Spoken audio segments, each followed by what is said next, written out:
The old pickup truck rolled into Millfield just as the sun was setting behind the dusty hills. Jake Martinez gripped the steering wheel tighter as he drove down Main Street, feeling dozens of eyes watching him through storefront windows. His horse trailer rattled behind him, carrying everything he owned in this world: his clothes, his saddle, and his best friend, a painted horse named Thunder. Jake had been driving for 3 days straight from Arizona, following a job offer that came at just the right time. His last ranch job had ended when the owner sold the land to developers. At 28 years old, Jake had worked cattle ranches since he was 14, learning everything his grandfather had taught him about reading the land, understanding animals, and earning respect through honest work. He pulled up to Henderson's general store, knowing he needed supplies before heading out to the Whitmore ranch where he'd be working. The wooden steps creaked under his boots as he walked inside. The bell above the door rang out, and suddenly the quiet conversation stopped. Every person in the store turned to look at him. Jake touched the brim of his hat politely and walked to the counter. The store clerk, a thin man with glasses, looked nervous as he approached. "Help you?" the clerk asked, not making eye contact. "Yes, sir, I need some basic supplies. Coffee, beans, bread if you have it," Jake said in his calm, respectful voice that his grandmother had taught him to use when dealing with strangers. The clerk gathered the items quickly, as if he wanted Jake out of the store as fast as possible. Behind him, Jake could hear whispered conversations starting up again. "That's the one they hired out at Whitmore's place," someone said quietly. "Don't know what old Tom was thinking," another voice replied, "bringing his kind into our town." Jake's jaw tightened, but he kept his expression calm. He'd heard words like these before in other towns at other jobs. His grandfather had warned him that some people would judge him by his skin color and his name before they ever knew what kind of man he was. "That'll be $12.50, the clerk said, still avoiding Jake's eyes. Jake counted out the exact change and placed it on the counter. "Thank you kindly," he said, gathering his supplies. As he turned to leave, he noticed a young woman near the back of the store. She was different from the others. Instead of staring at him with suspicion, she looked curious, almost sympathetic. Their eyes met for just a moment before she looked away, but something in that brief glance stayed with him. Outside, Jake loaded his supplies into the truck and checked on Thunder, who nickered softly at his approach. "I know, boy," Jake said, stroking the horse's neck. "This one might be tougher than the others, but we've got work to do and we're going to do it right." He climbed back into his truck and drove toward the Whitmore ranch, following the directions he'd been given. The ranch sat about 5 miles outside town, nestled in a valley between rolling hills covered with mesquite trees and patches of grass that had somehow survived the latest drought. The main house was a 2-story white building that had seen better days. Paint was peeling from the shutters and the front porch sagged slightly on one side. But the barn looked solid, and Jake could see cattle grazing in the distance, which meant the ranch was still operating. Tom Whitmore stepped out of the house as Jake parked near the barn. He was a tall, weathered man in his 50s with gray hair and the kind of deep tan that came from spending every day outdoors. His handshake was firm, and he looked Jake straight in the eye when they met. "You made good time," Tom said. "Hope the drive wasn't too rough." "No, sir, it was fine." "Thank you for the opportunity, Mr. Whitmore. I won't let you down." Tom nodded and showed Jake to the small cabin behind the barn where he'd be staying. It was simple but clean, with a bed, a small kitchen area, and a wood-burning stove for heat. "We run about 300 head of cattle," Tom explained as they walked back toward the barn. "Lost 2 ranch hands this season. One moved to the city, the other got hurt and can't do the heavy work anymore. I need someone who knows cattle and isn't afraid of hard work." "That's exactly what I'm looking for, sir," Jake replied. "My family's been working cattle for 3 generations. My grandfather taught me to read the signs when a storm's coming, how to spot a sick animal before it gets worse, and how to move cattle without spooking them." Tom seemed satisfied with this answer. "We'll start tomorrow at sunrise. I'll show you the property lines and introduce you to the routine. Fair warning, though. Some folks in town might not be too friendly. I hope that won't be a problem." Jake had expected this conversation. "Mr. Whitmore, I'm here to work, not to cause trouble. I keep to myself and do my job. That's all." "Good," Tom said, though Jake noticed something worried in the older man's expression. "Get some rest. Tomorrow will be a long day." As Tom walked back to the house, Jake unloaded Thunder and got him settled in the barn with fresh hay and water. The horse seemed happy to be out of the trailer, Snorting and pawing at the ground in his new stall, Jake made himself a simple dinner of beans and coffee in his cabin, then sat on the small porch as darkness fell over the valley. The stars were brighter here than they had been in Arizona, and the air was cooler. In the distance he could hear cattle lowing softly, and the sound of coyotes calling to each other across the hills. He thought about the looks he'd received in town, the whispered comments, the clerk's nervous behavior. None of it was new to him, but it never got easier. His grandfather had always told him that a man's character was shown not by how others treated him, but by how he responded to that treatment. Stay proud, stay respectful, and let your work speak for itself, his grandfather had said. The right people will see who you really are. Jake finished his coffee and went inside to prepare for tomorrow. He had a job to do, and he intended to do it better than anyone expected. Maybe, with time and hard work, he could earn the respect of at least some people in this small Texas town. As he lay down to sleep, he found himself thinking again about the young woman in the store, the one who had looked at him with curiosity instead of suspicion. He wondered if he would see her again, and if she would still look at him the same way when she did. Outside his window, thunder whinnied softly in his new home, and Jake smiled. Whatever challenges lay ahead, at least he and his horse were together, ready to face them as they always had, with dignity, hard work, and hope for a better tomorrow. The rooster's crow woke Jake before dawn, just as it had every morning of his working life. He dressed quickly in his worn jeans, work shirt, and boots, then headed to the barn to check on Thunder and prepare for his first full day at the Whitmore Ranch. Tom was already waiting by the corral, holding 2 cups of steaming coffee. "Morning, Jake. Hope you slept well." "Yes, sir." "Thank you." Jake accepted the coffee gratefully, wrapping his hands around the warm mug in the cool morning air. For the next several hours, Tom showed Jake around the property. They rode the fence lines, checking for damage and weak spots. They visited the water sources to make sure they were clean and flowing properly. Tom pointed out the best grazing areas and explained the rotation system they used to keep the grass healthy. "That section over there," Tom said, pointing to a fenced area near a creek, "has been giving us trouble. The fence posts are old and the cattle keep pushing through. I've been meaning to fix it, but haven't had the time or the help." Jake studied the area carefully. "I can start on that this afternoon if you'd like. Looks like we'll need new posts and fresh wire." "Good eye," Tom said, nodding with approval. "I can see your grandfather taught you well." By lunchtime, Jake was already feeling comfortable with the ranch layout and routine.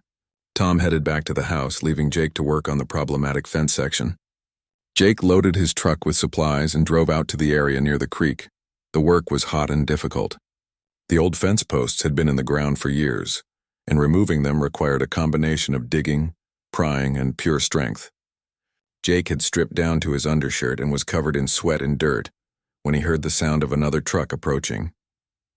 He looked up to see a blue pickup truck struggling to navigate the rough ranch road. The truck stopped near a stack of hay bales about 50 yards away, and the driver got out. It was a young woman with long brown hair pulled back in a ponytail, wearing jeans and a work shirt that had seen plenty of use. Jake recognized her immediately. She was the woman from the general store, the one who had looked at him with curious eyes instead of suspicion. He watched as she opened the truck's tailgate and began trying to load the heavy hay bales by herself. The bales were clearly too heavy for her to handle alone. Jake could see her struggling, trying different approaches but unable to get the bales high enough to slide them into the truck bed. She paused, wiping sweat from her forehead, and Jake could tell she was getting frustrated. His grandfather's voice echoed in his mind. "A gentleman always helps someone in need, regardless of the circumstances." Jake set down his tools and walked over toward her truck, moving slowly so he wouldn't startle her. When she noticed him approaching, she straightened up and watched him warily. "Excuse me, miss," Jake said, stopping a respectful distance away and touching the brim of his hat. "I couldn't help but notice you might need a hand with those bales." She studied his face for a moment as if trying to decide whether to trust him. Yes, actually. They're heavier than I expected." "With your permission, I'd be happy to help," Jake said politely. She nodded, stepping aside to give him room. "I'm Grace Whitmore," she said as Jake approached the first bale. "Jake Martinez, miss. Pleased to meet you." He lifted the first hay bale easily and placed it in the truck bed. "Your father hired me to help around the ranch." "Oh, you're the new ranch hand," Grace said, and Jake noticed there was no hostility in her voice, Just curiosity. Dad mentioned he'd found someone with experience. As Jake loaded the remaining bales, Grace watched him work. "You make that look easy," she said. "Years of practice," Jake replied with a modest smile. "My grandfather always said the secret is lifting with your legs, not your back." "Smart man," Grace said. "What kind of ranch did you work before this?" "Cattle ranch in Arizona. Family operation similar to this one." Jake loaded the last bale and brushed the hay dust from his hands. "Are you helping your father with the ranch work?" "When I can," Grace said. "I teach at the elementary school in town, but I try to help here on weekends and after school. Dad's been working too hard since we lost our other hands." Jake was surprised to learn she was a teacher.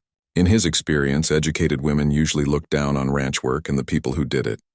But Grace spoke about the work with respect, and she clearly wasn't afraid to get her hands dirty. "Teaching must be rewarding work," Jake said. "Children are our future, as my grandmother used to say." Grace smiled, the first genuine smile Jake had received since arriving in Millfield. "I love it. The children are wonderful, so eager to learn. Though some of their parents—" She stopped herself, as if realizing she was about to say something she shouldn't. "Some people are slower to accept new ideas," Jake said diplomatically. "Exactly," Grace said, giving him a grateful look for understanding what she couldn't quite say out loud. They stood there for a moment in comfortable silence, and Jake found himself noticing details about her. The way her eyes lit up when she talked about teaching. How she pushed a loose strand of hair behind her ear when she was thinking. The genuine kindness in her expression. The sound of another truck approaching broke the spell. Tom Whitmore's vehicle came bouncing down the ranch road, and Jake could see the older man's expression change when he spotted Jake and Grace talking together. Tom parked and got out, his face serious. "Grace, what are you doing out here?" "Just picking up hay for the horses, Dad," Grace said. And Jake noticed how her voice became more formal, more careful. "Jake, I thought you were working on the fence," Tom said, his tone sharp. "Yes, sir, I was. I just stopped to help your daughter with the hay bales," Jake explained. Tom's expression softened slightly, but Jake could still sense tension. "Well, I appreciate that. Grace, you should have asked me to load those for you." "I can handle it myself, Dad," Grace said, a note of frustration creeping into her voice. "Of course you can," Tom said quickly, "but there's no need to strain yourself when we have help available." Jake understood the subtext of the conversation. Tom wasn't worried about his daughter straining herself. He was worried about her talking to Jake. "I should get back to the fence work," Jake said, touching his hat politely.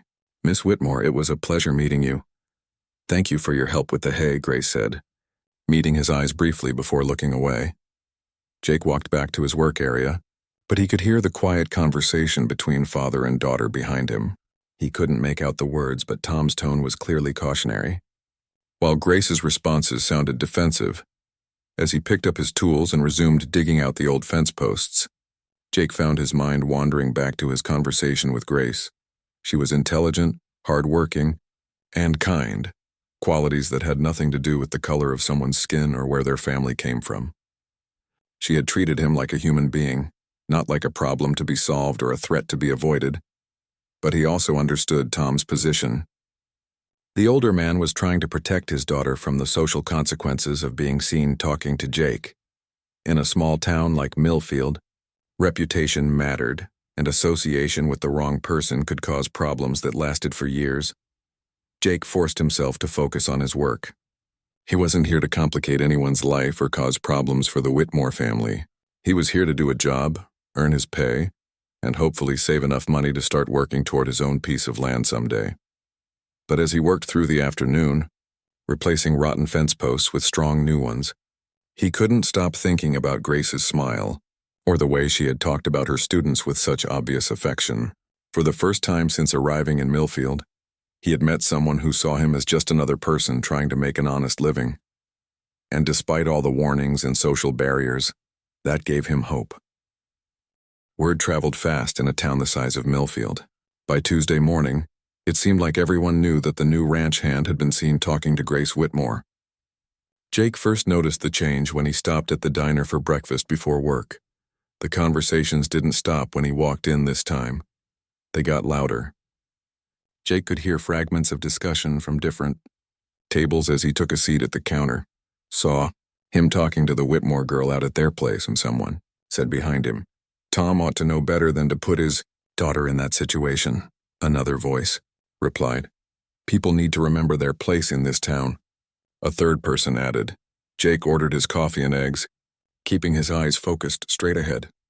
The waitress, an older woman named Betty, served him without making conversation. She had been friendly enough the day before, but now she seemed nervous, glancing around at the other customers while she poured his coffee. After breakfast, Jake drove to the ranch and spent the morning working on fence repairs. Around noon, he saw 3 cars driving up the road toward the main house. Jake recognized one of them as belonging to Mayor Thompson, a heavy-set man with a loud voice who owned the largest store in town. The men stayed at the house for over an hour. Jake tried to focus on his work, but he could occasionally hear raised voices carrying across the distance.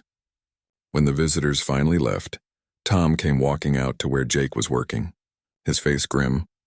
"Jake, we need to talk," Tom said, removing his hat and running his hand through his gray hair. Jake set down his tools and waited, already knowing what was coming. "Some folks in town are concerned about your presence here," Tom began carefully. "They think it might be better if you kept to yourself more. No interaction with the family beyond what's necessary for work." Jake felt his jaw tighten, but he kept his voice calm. "Mr. Whitmore, I helped your daughter with some hay bales. That's all. I was being respectful." "I know that, and I appreciate it," Tom said, looking genuinely troubled. "But appearances matter in a small town. People talk, and once they start talking—" "I understand, sir," Jake said, though the words tasted bitter in his mouth. "I'll keep to my work and stay out of everyone's way." Tom nodded, but he didn't look happy about the conversation. "I'm sorry, Jake, I truly am. You're a good worker and you seem like a decent man, but I have to think about my family's position in this community." That evening, Jake decided to drive into town for supplies, hoping that maybe the tension would die down if people got used to seeing him around. He parked in front of the general store and was walking toward the entrance when 3 men stepped out of the shadows between 2 buildings. Jake recognized them from the diner, local men who worked various jobs around town. The one in the middle, a tall man with muscular arms and a permanent scowl, seemed to be their leader. "Well, look what we have here," the man said, blocking Jake's path. "Heard you've been getting a little too comfortable around here." Jake stopped walking but didn't back down. "Just trying to buy some supplies and get home," he said calmly. "See, that's the problem," the second man chimed in. "You seem to think this is your home. But let me explain something to you. This is our town. We decide who belongs here and who doesn't. And right now," the third man added, stepping closer, "we're thinking you don't belong." Jake looked at each of them carefully, calculating his options. There were 3 of them and 1 of him, but he wasn't going to be intimidated. "I have a job to do and I'm going to do it. I'm not looking for trouble with anyone." "Trouble?" The leader laughed harshly. "You brought trouble the minute you drove into our town, talking to our women, acting like you belong here." "I helped someone with heavy lifting," Jake said, his voice getting harder. "Where I come from, that's called being polite." "Where you come from?" the second man sneered. "That's exactly the problem. You need to remember where you come from, and it ain't here." The leader stepped even closer, close enough that Jake could smell alcohol on his breath. "Here's some friendly advice. Keep your head down, do your ranch work, and stay away from decent folks. Especially stay away from Grace Whitmore. You understand me?" Jake's hands clenched into fists at his sides, but he forced himself to stay calm. Getting into a fight would only prove their point and probably cost him his job. "I understand you perfectly," he said quietly. "Good," the leader said with a satisfied smile. "I'd hate for there to be any misunderstandings about how things work around here." The 3 men stepped aside, allowing Jake to pass. He walked into the store, bought what he needed as quickly as possible, and left without incident. But he could feel their eyes on him the entire time, and he knew this wouldn't be the last confrontation. Sunday morning brought another challenge. Grace attended the weekly church service at Millfield Baptist, as did most of the respectable families in town. She had been going to this church her entire life, sitting in the same pew with her family every week. But this Sunday felt different. Grace could sense the whispers and sideways glances as she walked down the aisle to her usual seat. Women who normally greeted her warmly suddenly found reasons to look away. Men who typically tipped their hats to her seemed busy with other conversations. During the fellowship time after the service, Grace found herself standing alone while groups of people chatted nearby. She could hear fragments of their conversations, and her name kept coming up. "Such a shame about the Whitmore girl," one woman said in a voice just loud enough to be overheard. "Her father should keep a closer eye on her," another replied. "Young ladies can be so easily influenced. In my day, people knew better than to associate with." The first woman's voice dropped to a whisper. Grace felt her cheeks burning with embarrassment and anger. She was 24 years old, college-educated and respected in the community as a teacher. But now she was being treated like a child who had misbehaved, all because she had spoken politely to a man who was working for her father. The final straw came when Mrs. Henderson, the store owner's wife, approached her with a concerned expression. "Grace, dear," Mrs. Henderson said in the tone she usually reserved for delivering bad news, "I hope you don't mind me saying this, but people are talking about you being seen with that new ranch hand." "Talking about what exactly?" Grace asked, struggling to keep her voice level.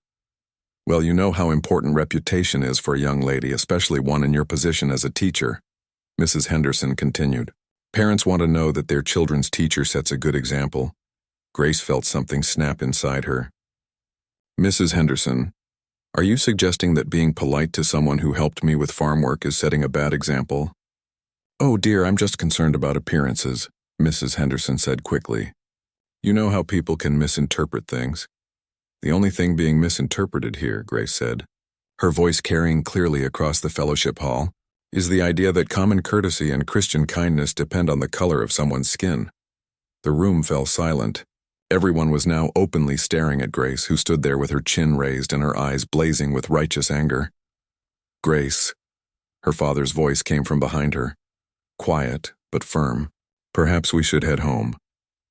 Grace turned to see her father's worried face, and suddenly the weight of what she had just done hit her.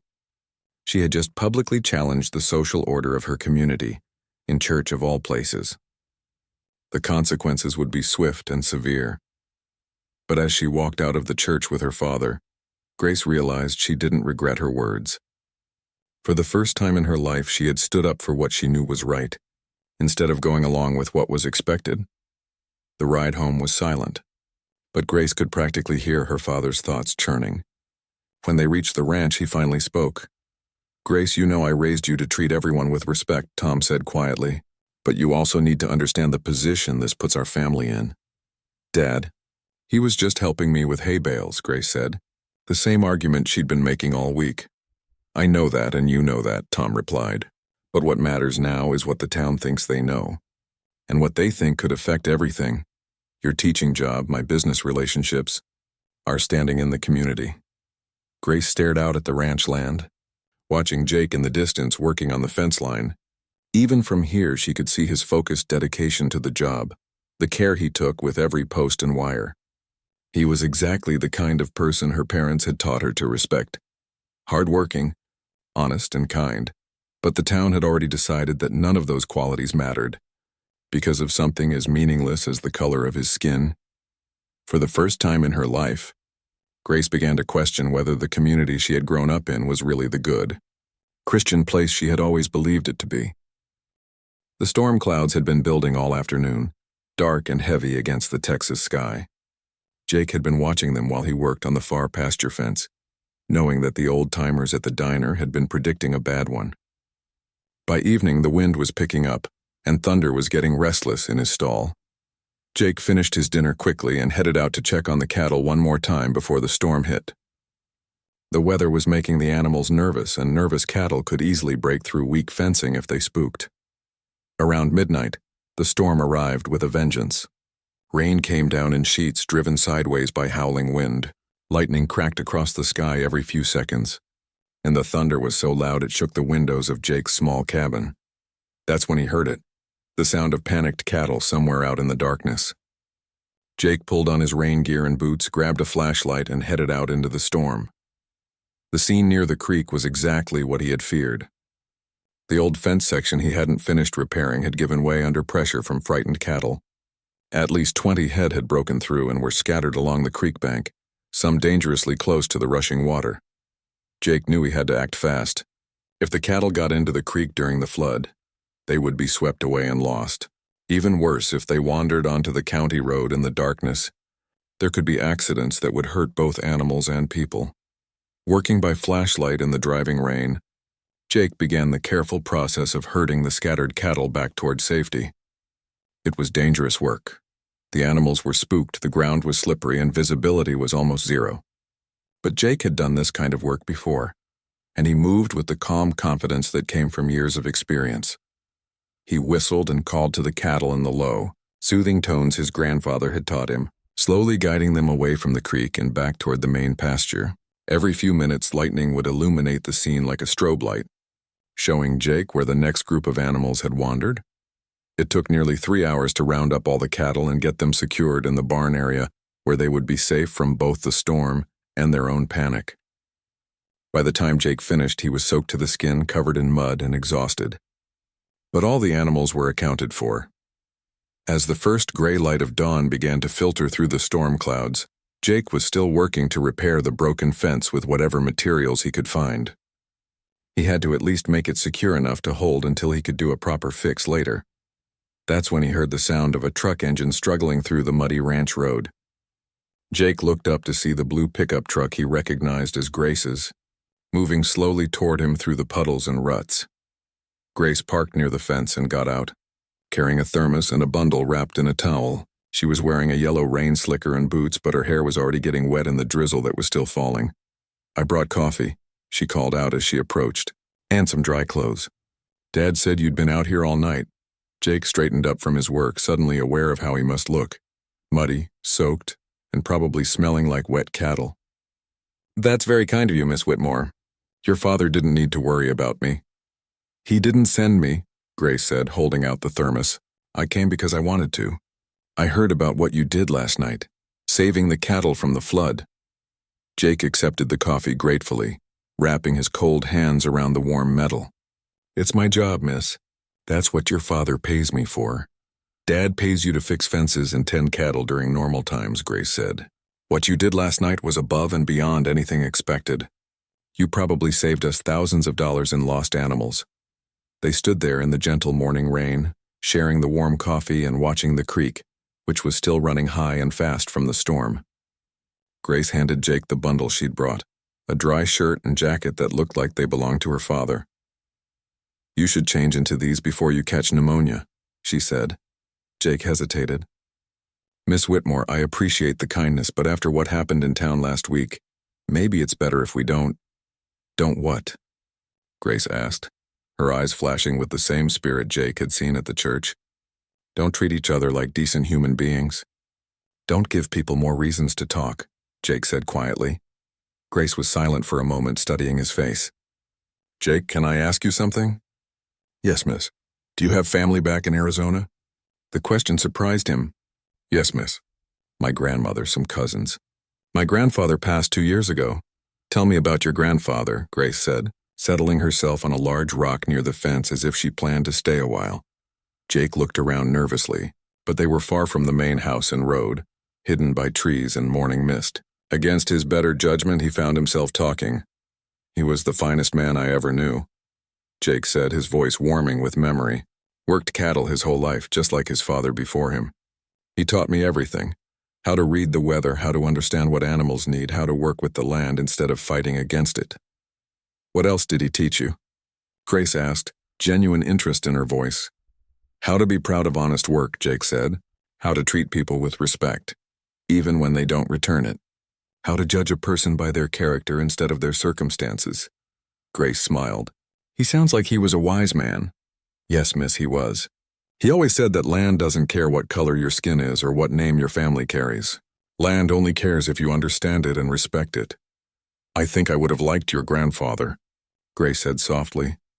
Jake found himself really looking at her for the first time, not just noticing her appearance, but seeing the intelligence in her eyes, the strength in the way she carried herself, the kindness that seemed to come naturally to her.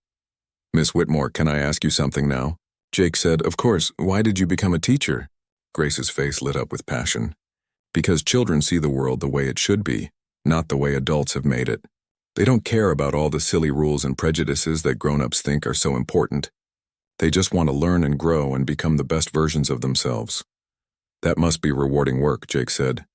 It is, but it's also frustrating sometimes, Grace admitted, when I see bright, curious children start to absorb their parents' narrow ideas about who's worthy of respect and who isn't. When I watch them lose that natural openness and start building walls around their hearts. Jake understood exactly what she meant. My grandfather used to say that fear makes people smaller, but understanding makes them bigger. Your grandfather was definitely a wise man, Grace said, and there was something in her voice that made Jake look at her more closely. They talked for another hour, sharing stories about their families, their dreams, their frustrations with the way the world sometimes worked. Jake told her about his hope of someday owning his own small ranch, and Grace talked about her ideas for improving education in rural communities. It was the first real conversation Jake had had with anyone since arriving in Millfield, and he found himself forgetting about the social barriers that were supposed to keep them apart. Grace was intelligent, thoughtful, and genuinely interested in his perspective on things she'd never considered before. I should probably get back, Grace finally said, glancing toward the main house. Dad will be wondering where I am. Yes, miss. Thank you for the coffee and the dry clothes. And for... Jake paused, trying to find the right words. For treating you like a person, Grace suggested with a slight smile. For treating me like a friend, Jake said quietly. Grace stood up from the rock and brushed off her rain slicker. That's because you are a friend, Jake, regardless of what anyone else in this town might think.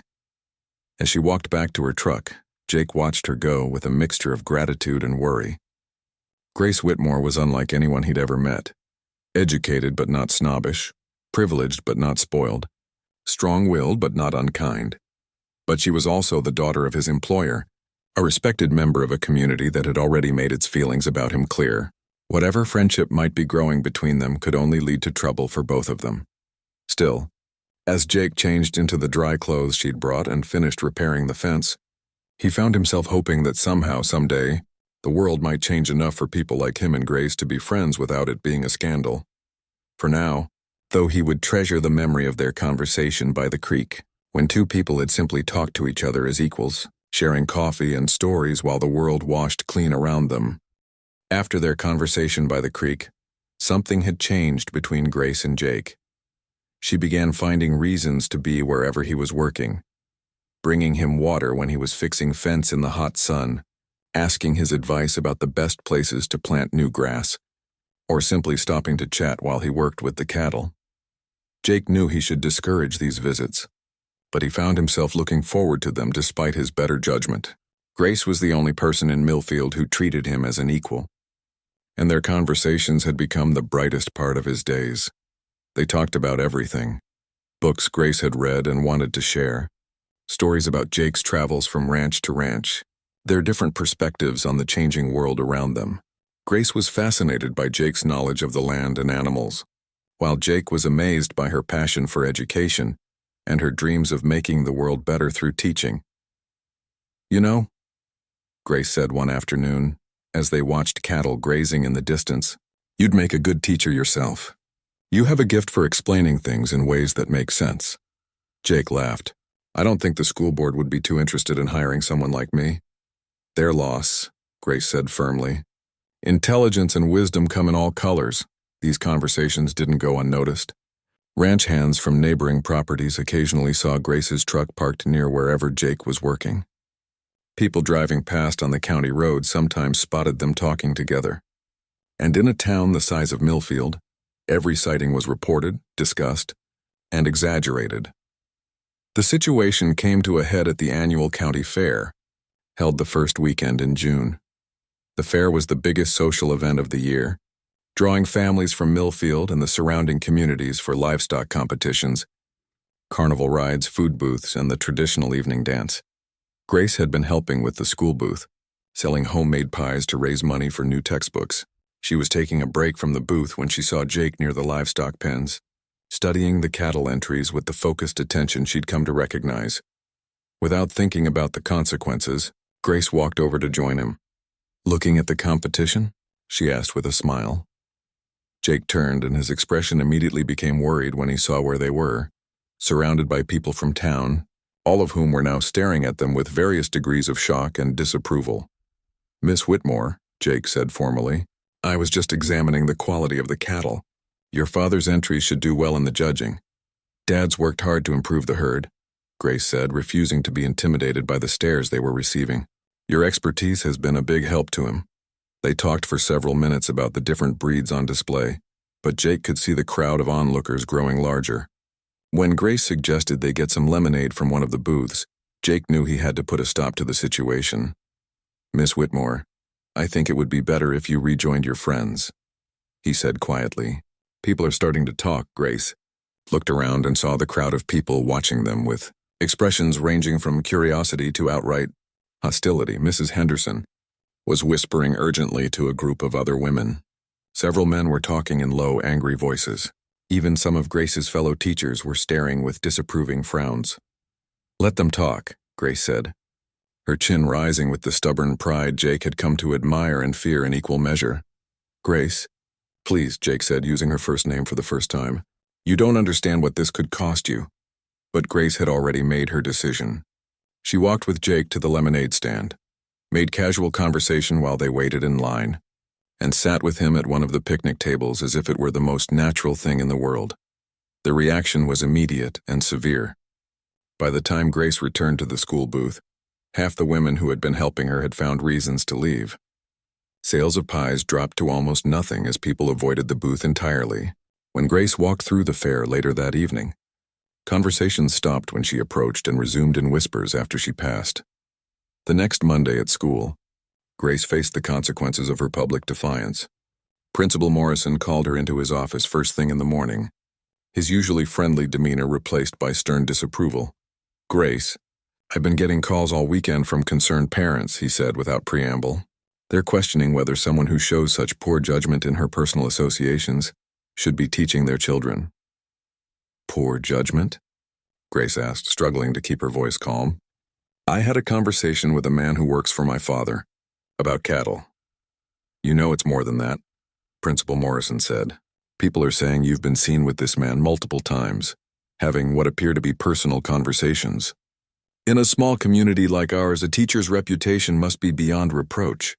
Grace felt her temper rising. My reputation is based on 4 years of dedicated teaching, Mr. Morrison. My students' test scores are among the highest in the county. Parents have consistently praised my work, and I've never had so much as a single complaint about my classroom performance. Your classroom performance isn't the issue, Morrison said. It's your behavior outside the classroom that's causing concern. Parents want to know that their children's teacher shares their values and respects community standards. Community standards that say it's wrong to treat all people with basic courtesy and respect? Grace asked. Morrison's expression hardened. Grace, I'm going to be very clear with you. If this situation continues, the school board will have no choice but to question your continued employment here. Teaching positions are limited, and there are plenty of candidates who understand the importance of maintaining proper social boundaries. Grace left the meeting shaken, but not defeated. She had worked too hard to become a teacher to give up easily, but she also couldn't deny that the job she loved was now in jeopardy because she had dared to be kind to someone the community had decided was unworthy of kindness. The situation at the ranch was no better. Tom Whitmore was facing pressure from multiple directions. His cattle buyers were expressing concerns about doing business with someone who couldn't control his family. The bank was asking pointed questions about his loans and his standing in the community. Even his longtime friends were treating him with cool politeness instead of their usual warmth. Wednesday evening, Tom finally decided he had to take action. He found Jake in the barn tending to a horse that had picked up a stone in its hoof. Jake, we need to talk, Tom said, his voice heavy with reluctance. Jake looked up from the horse's hoof, already knowing what was coming. Yes, sir. I've been getting pressure from all sides about the situation between you and Grace, Tom began awkwardly. People are saying things, making threats about business relationships, talking about social consequences. Mr. Whitmore, I've tried to keep things professional, Jake said. Your daughter is just naturally friendly to everyone. I know that, and I know you've been respectful, Tom said. But Grace is, he struggled for words. She's always been headstrong, always standing up for what she thinks is right, even when it causes problems. And right now her friendship with you is causing big problems. Jake straightened up from his work with the horse. "What are you asking me to do, sir?" "I'm asking you to help me protect my daughter," Tom said. "Even if it means being less friendly when she comes around. Even if it means hurting her feelings to save her reputation." That night, Jake lay awake in his cabin, staring at the ceiling and wrestling with an impossible situation. On one hand, he genuinely cared about Grace and didn't want to see her hurt. She was the brightest, kindest person he'd met in years, and her friendship meant more to him than he wanted to admit. On the other hand, he could see the damage their friendship was causing to her life. Her job was threatened, her family was under pressure, and her standing in the community was being destroyed, all because she had been kind to him. The next morning, when Grace came by with coffee and her usual cheerful greeting, Jake made the hardest decision of his life. "Miss Whitmore," he said formally, not looking up from the fence post he was setting. "I'm pretty busy today. Maybe you should head back to the house." Grace stopped walking, confused by his sudden coldness. "Is everything all right? Did I do something wrong?" "No, miss, you didn't do anything wrong," Jake said, still not meeting her eyes. "I just think it's better if we keep things strictly business from now on." Grace stood there for a long moment, trying to understand what had changed overnight. Yesterday they had been friends. Today Jake was treating her like a stranger. "I see," she said quietly, and Jake could hear the hurt in her voice. "Well, I'll leave you to your work then." As Grace walked back to her truck, Jake finally looked up and watched her go. He could see the confusion and pain in her posture, and it felt like a knife twisting in his chest. But he told himself he was doing the right thing. Grace deserved a life free from the hatred and prejudice that his presence seemed to attract. Even if it meant sacrificing their friendship, he had to protect her from the consequences of caring about someone like him. What Jake didn't realize was that his rejection would hurt Grace far more than any social pressure ever could, and that she was much stronger than anyone, including him, gave her credit for. The call came at 2 a.m, the sharp, urgent ringing of the phone that meant trouble. Jake woke instantly, as ranch hands learned to do, and heard Tom Whitmore's voice through the thin walls of the cabin. "Fire at the Simpson place," Tom was saying into the phone. "How bad?" "Dear God, we'll be right there." Jake was already pulling on his clothes when Tom knocked on his door. "Jake, get up!" "The Simpson barn is on fire, and it's spreading toward the houses." The Simpson ranch was 3 miles down the county road, close enough that Jake could see the orange glow in the sky as he and Tom raced toward the emergency. By the time they arrived, the scene was chaos. The main barn was completely engulfed in flames, the fire so intense that everyone had to stay well back from the heat. But the wind was carrying sparks toward the house and the smaller outbuildings, and volunteer firefighters were desperately trying to wet down the roofs to prevent the fire from spreading. Frank Simpson, a man in his 60s who had always been coldly polite to Jake at best, was standing in his yard watching helplessly as his life's work burned. His wife was crying, and their teenage son was trying to comfort her while fighting back tears of his own. "The horses," Mrs. Simpson was saying over and over. "Frank, what about the horses in the back paddock?"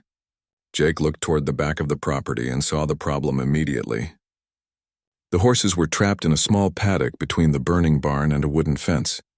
The animals were panicking, running back and forth, and the fence was already starting to smoke from floating embers. Without hesitation, Jake grabbed a rope from Tom's truck and ran toward the paddock. The heat was intense and smoke burned his eyes and throat, but he could see that the horses would be dead within minutes if someone didn't get them out. "Jake, don't," Tom called after him. "It's too dangerous." But Jake was already climbing over the fence into the paddock. The 3 horses inside were terrified, their eyes rolling white with fear. Jake had worked with panicked animals before, and he knew that moving slowly and calmly was the only way to avoid being trampled. Speaking in the low, soothing tones his grandfather had taught him, Jake approached the first horse, a bay mare who was bleeding from cuts where she had run into the fence. He managed to get a lead rope on her and guide her toward the gate, even as burning debris fell around them. One by one, Jake led the horses to safety, his shirt singed by embers and his lungs burning from smoke inhalation. By the time he brought out the last horse, an old gelding who had been too frightened to move, several other men had arrived to help guide the animals to a safe area. But the crisis wasn't over. One of the volunteer firefighters came running up to Frank Simpson with bad news. "Mr. Simpson, the wind's shifting. The fire's heading straight for the house now, and we don't have enough water pressure to stop it." Jake looked at the situation and realized that the firefighters were trying to attack the flames from the wrong angle. The wind was working against them, blowing their water spray back and feeding the fire with fresh oxygen. "Mr. Simpson," Jake called out, running toward the group of men. "You need to soak the ground on the south side of the house, create a fire break. The wind will carry the fire around the wet area." Frank Simpson stared at Jake in surprise. In all the years Jake had been in the area, Simpson had never spoken directly to him. But his house was about to burn down and Jake was offering a solution. "How do you know that will work?" Simpson asked. "Fought grass fires in Arizona," Jake replied. "Same principle. You can't fight the wind, but you can redirect it." Simpson looked at his burning barn, then at his house, then back at Jake. "Tell me what to do."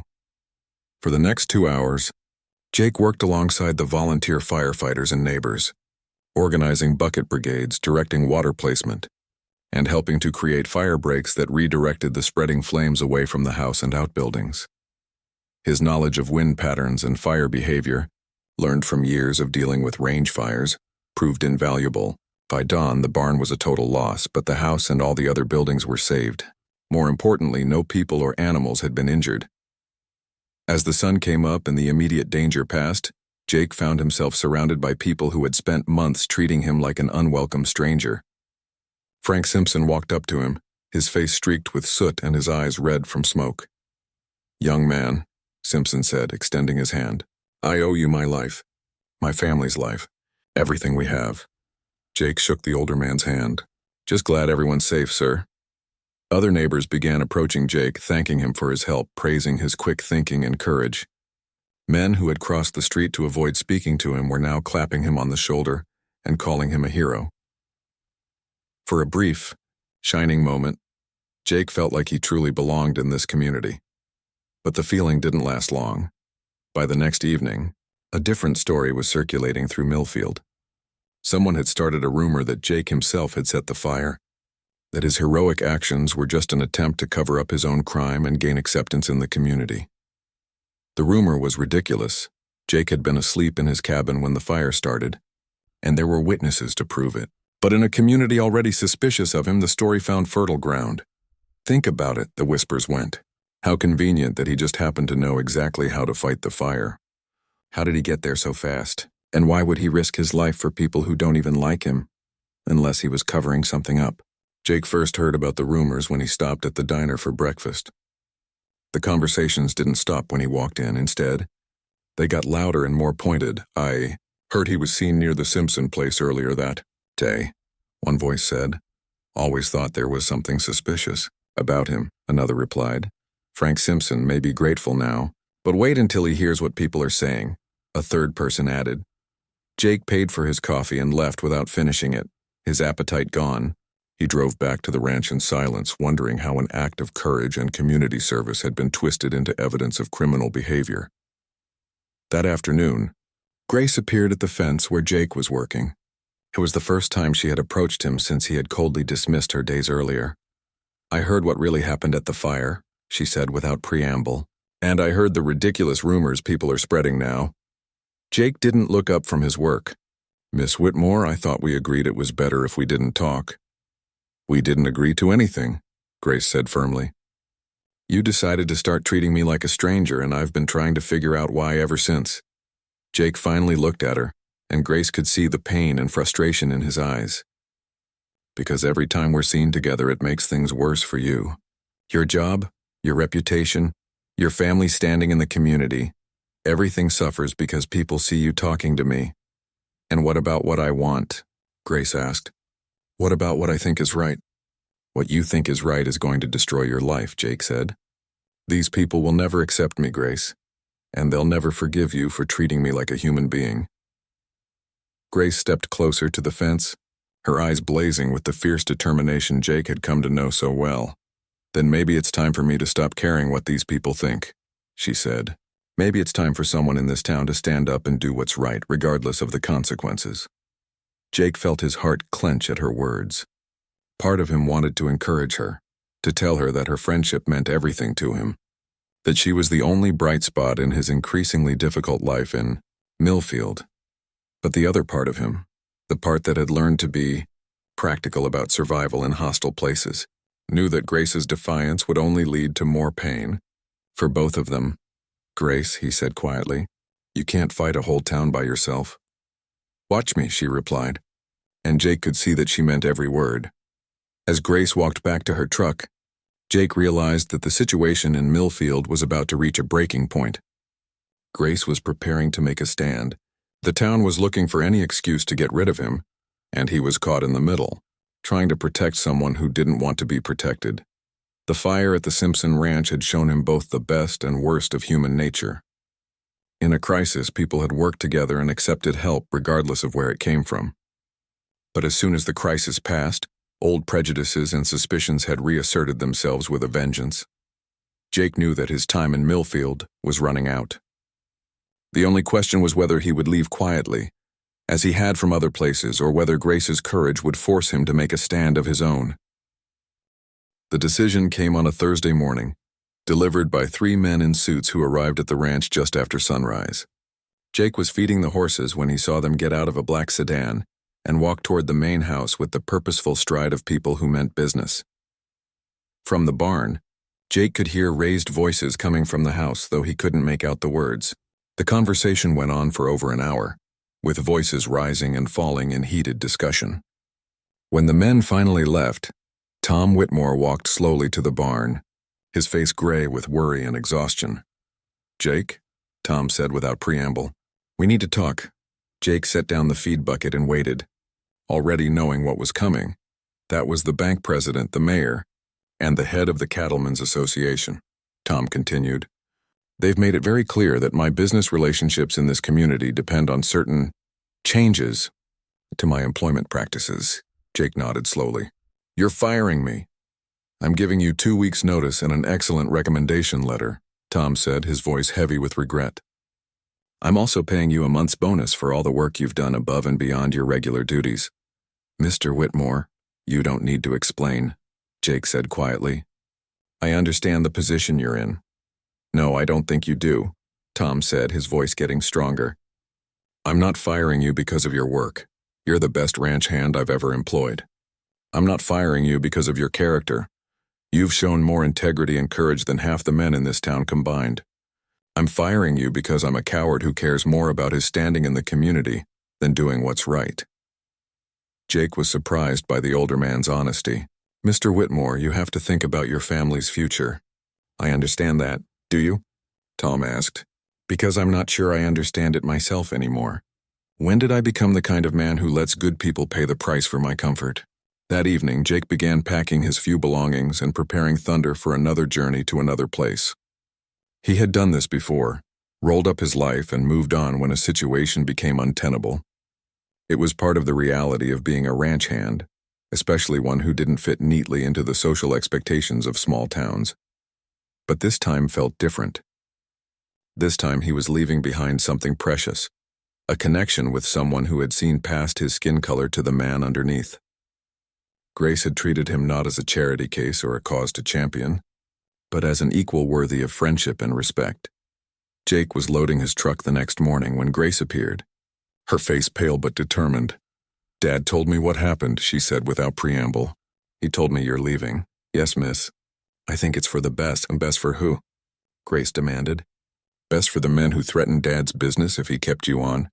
Best for the people who spread lies about you after you risked your life to save their neighbors? Or best for you, running away instead of fighting for what's right? Jake turned to face her fully, seeing the pain and anger in her eyes. Grace, I'm not running away. I'm being practical. I can find work somewhere else, somewhere where my presence won't cause problems for good people like your father. What about the problems you're leaving will cause? Grace asked. What about the message it sends that bullies and bigots get to decide who belongs in a community and who doesn't? One man can't change a whole town's way of thinking, Jake said. Maybe not, Grace replied. But one man can refuse to let them win without a fight. Jake looked at this remarkable woman, educated, privileged, with everything to lose, and felt his heart break a little more. Grace, you don't understand what you're asking.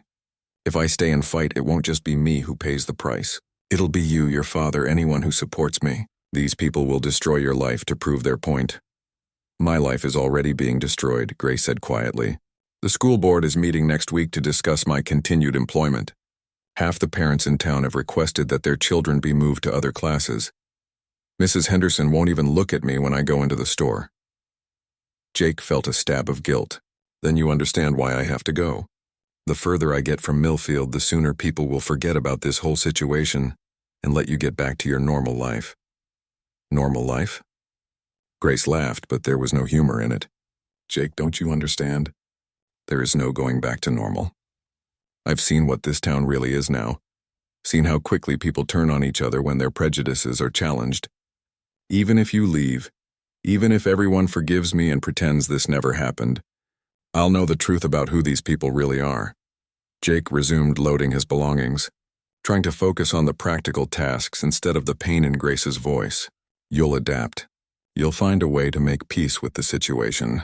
People do. Is that what you've done? Grace asked. Made peace with always being the outsider, always having to prove yourself worthy of basic human decency.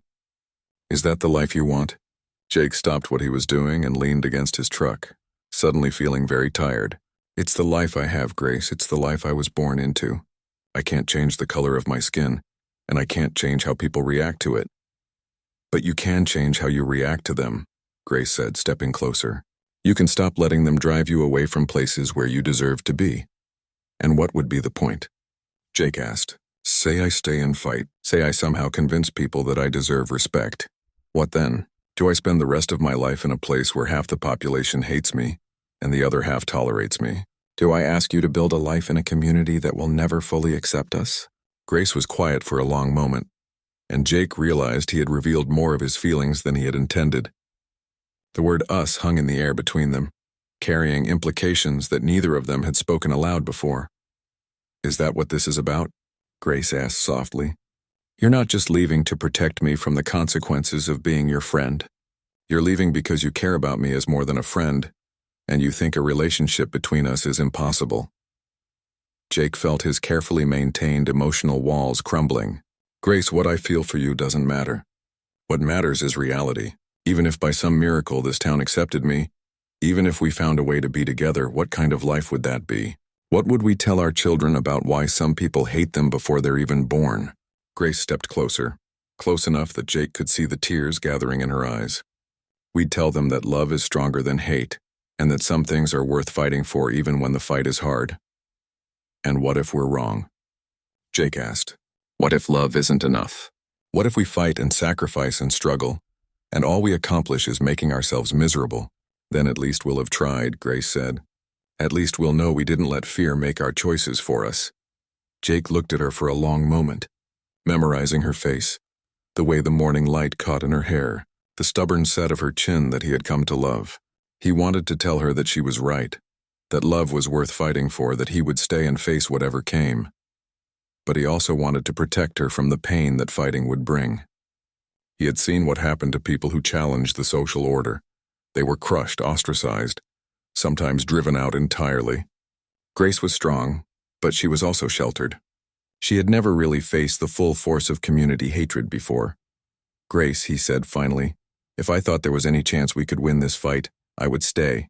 But I've seen this story before in other towns with other people. The ending is always the same. Maybe, Grace said, but this isn't other towns or other people. This is us, Jake. This is our story.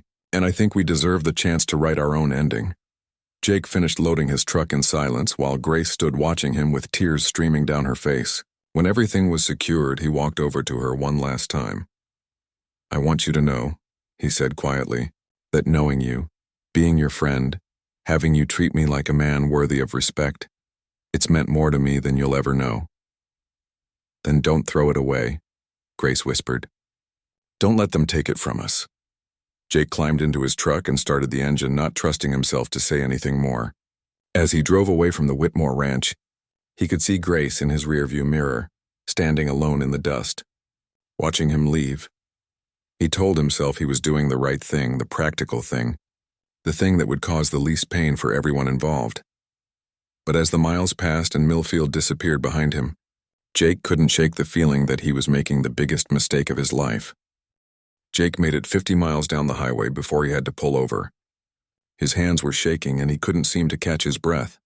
Thunder whinnied nervously in the trailer, sensing his distress. He sat in his truck on the side of the road, staring at the endless Texas landscape stretching out before him. In a few hours he would be in New Mexico, starting over once again.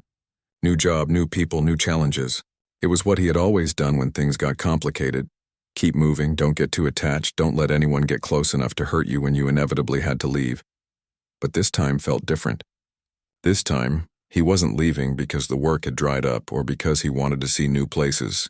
He was leaving because he was scared. Scared of fighting a battle he might not win.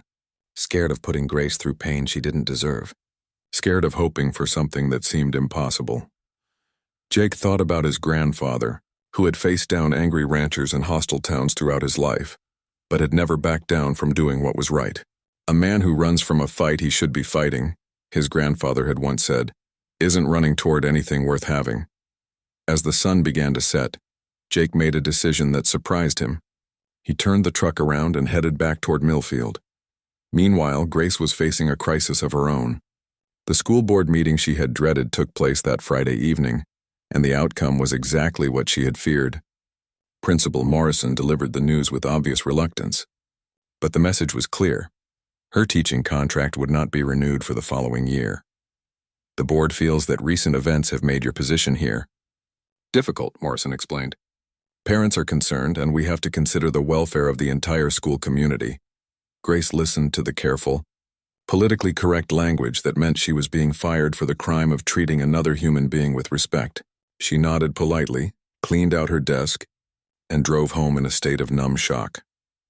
Saturday morning found Grace sitting on her front porch, staring out at the ranch land she had grown up on, wondering what she was supposed to do with the rest of her life. Her teaching career in Millfield was over. Her reputation in the community was destroyed. And the man she had come to care about more than she wanted to admit was somewhere on the road to New Mexico, believing that love wasn't strong enough to overcome hate. That's when she heard the sound of a familiar truck engine coming up the ranch road. Grace stood up slowly, hardly daring to believe what she was seeing. Jake's pickup truck, with Thunder's trailer behind it, was pulling into the yard. Jake got out of the truck and walked toward the house, his hat in his hands and determination written across his face. "Grace," he said when he reached the porch, "I need to tell you something." "You came back," Grace said, her voice barely above a whisper. "I came back because I realized that running away from this fight means running away from the best thing that's ever happened to me," Jake said. "I came back because my grandfather didn't raise me to be a coward, and because you deserve better than a man who gives up when things get difficult." Grace felt tears starting again, but this time they were tears of relief and joy. "Jake, you should know I lost my job. The school board fired me yesterday." "I'm sorry," Jake said, and she could see that he genuinely was. "But I'm not surprised. That's exactly the kind of thing I was trying to protect you from. And I appreciate that you wanted to protect me," Grace said, walking down the porch steps toward him. "But I don't need protection, Jake. I need someone who believes that what we have is worth fighting for." Jake looked at this remarkable woman who had lost her career for the principle of treating him as an equal, and felt his last reservations disappear. "Grace, I don't know what's going to happen. I don't know if we can change people's minds or if we'll ever really belong in this community, but I know that leaving you was the worst mistake I've ever made." "Then don't make it again," Grace said, closing the distance between them. They stood there for a moment, looking at each other, both understanding that what happened next would change everything. Then Jake reached out and took Grace's hand. "Grace Whitmore," he said formally, "would you do me the honor of walking into town with me? I think it's time people in Millfield got used to seeing us together." Grace looked down at their joined hands, then back up at Jake's face. She could see her own determination reflected in his eyes, along with love and courage and the willingness to face whatever came next. "I thought you'd never ask," she said with a smile that lit up her entire face. They drove into Millfield together in Jake's truck and parked right in the middle of Main Street on Saturday afternoon, when the town was busiest. People coming and going from the stores stopped to stare as Jake got out of the truck and walked around to open Grace's door for her. Grace took his offered hand and stepped down from the truck, and together they walked toward the town square where the weekly farmers market was in full swing. Conversation stopped as they passed. People pointed and whispered. Children stared openly while their parents quickly pulled them away. But Jake and Grace kept walking. Hand in hand, their heads held high. They stopped at the central gazebo, the heart of the town square where everyone could see them. Grace turned to face Jake, and he could see that she was nervous but not backing down. "Jake Martinez," Grace said, her voice carrying clearly across the square. "I want everyone in this town to know that you are the finest man I've ever met. You're honest, hardworking, courageous, and kind. You've helped my family, you've helped this community, and you've shown more grace under pressure than most people could manage." Jake felt his throat tighten with emotion. "Grace, you don't have to do this." "Yes, I do," Grace said firmly. "I have to do this because it's right and because I love you. And because I'm tired of letting other people's fear and ignorance dictate how I live my life." The word love seemed to echo across the square. Jake looked around at the crowd of people watching them, some with open hostility, others with curiosity, a few with what might have been sympathy. "Grace," he said quietly, "are you sure about this? Once we take this step, there's no going back." "I've never been more sure of anything in my life," Grace replied, her eyes shining with unshed tears and unwavering determination. Jake took both of her hands in his and smiled. Not the careful, respectful smile he had worn since arriving in Millfield, but a genuine smile full of love and pride and hope for the future. "Then I guess it's time to stop hiding," he said. He leaned down and kissed her, right there in the town square in front of everyone. It was a gentle kiss, full of promise and defiance and the kind of love that refuses to be diminished by other people's hatred. When they broke apart, the reaction from the crowd was immediate and mixed. Several people turned and walked away in disgust. Mrs. Henderson loudly declared that she had never seen such a shameful display. A group of men near the hardware store were talking in angry, agitated voices, but other reactions surprised both Jake and Grace. Young teacher Amy Collins, who had always been friendly to Grace, stepped forward and began to clap. Her applause was joined by Dr. Williams, the town's physician, who had been one of the volunteer firefighters the night Jake saved the Simpson horses. Frank Simpson himself emerged from the crowd, walked straight up to Jake and extended his hand. "Son," Simpson said in a voice that carried across the square, "I don't give a damn what color you are. You saved my family and my home, and that makes you a hero in my book. Anyone who has a problem with that can answer to me." Simpson's words seemed to break a dam of tension. Several other people who had been at the fire stepped forward to shake Jake's hand and acknowledge what he had done for the community. Not everyone, probably not even half the crowd, but enough to show that not every heart in Millfield was closed to change. Tom Whitmore appeared at the edge of the crowd, having heard about the commotion from neighbors. He looked at his daughter and Jake standing together, hands joined, facing down a hostile crowd with courage and dignity. For a moment, Grace thought her father was going to ask them to leave, to stop making a scene. Instead, Tom walked through the crowd and took his place beside his daughter. "Grace has always been the smartest and most principled person in our family," Tom announced to the crowd. "If she says this man is worth fighting for, then I trust her judgment. And if anyone has a problem with that, they can take it up with me." The gesture wasn't universal acceptance. There were still plenty of hostile faces in the crowd, still plenty of people who would never change their minds.